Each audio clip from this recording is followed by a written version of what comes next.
Агромастер жетіштіру компаниясында қонақларны беріден жетіштіріліші ауыл хужалығы техникасы білі таныштырдылар.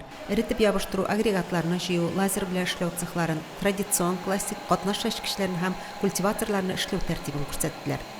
Бик күп запчастьлар ясыйлар үзләре, менә бу безнең өчен файда бит инде, килеп заводка бирәбез дә. Монда эшләтеп кайтабыз. Ерак ара түгел безнең. 100 километр бездән сезгә. Шуңа күрә бик уңай бу. Агромастер компаниясында импортны алыштыру буенча зур эш башкарыла. Моның шулай икәнлеген Татарстандагы дилерда ассызыклый. Татарстанның бүтән фермер хуҗалыкларында кулланырлык өчен җитештерелгән агрегатлар дип уйлыйбыз. Чит илнекеннән әйбәтрәк. Крестьян фермер хуҗалыклары өчен оештырылган семинарның нәкъ менә агромастер базасында узуы район өчен файдалы. Чөнки фермерларга күрсәтерлек яңалыкларыбыз бар, ди район башлыгы Альберт Хужин. Безнең күрсәтергә, фермерларга күрсәтергә әйберебез күп. Һәм инде аларның берсе безнең генераль спонсорыбыз бу оешманың агромастер.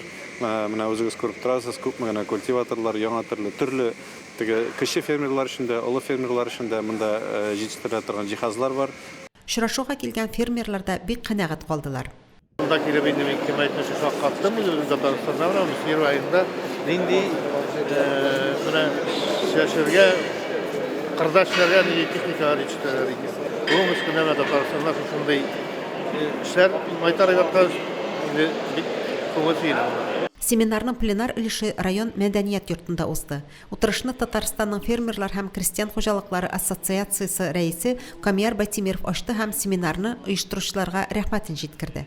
Район башлыгы Альберт Хужин авыл хуҗалыгында эш барышы турында сөйләде. Агромастер җитештерү компаниясе генераль директоры Илгиз Исламовның утырышка үз карашы, үз мөнәсәбәте. Күп кеше белми, кайда нәрсә булганын, кайда нәрсә бар икәнен, менә ул обмен опытын шуның өчен эшләнә торган әйбер. Конечно, канәгать ул бит. Синең эшне күрәләр, замечание ясыйлар, пожеланияларны әйтәләр. Мактап җибәрәләр. Ул бит инде шуның өчен яшисең, шуның өчен эшлисең. Киләчәктә дә мондай очрашулар булып торсын, тәҗрибә уртаклашып, кимчелекләрне күрсәтеп, яңалыкка омтылып яшәргә язсын. Наиля Салахова, Динар Нуртинов, Муслим телевидениесе.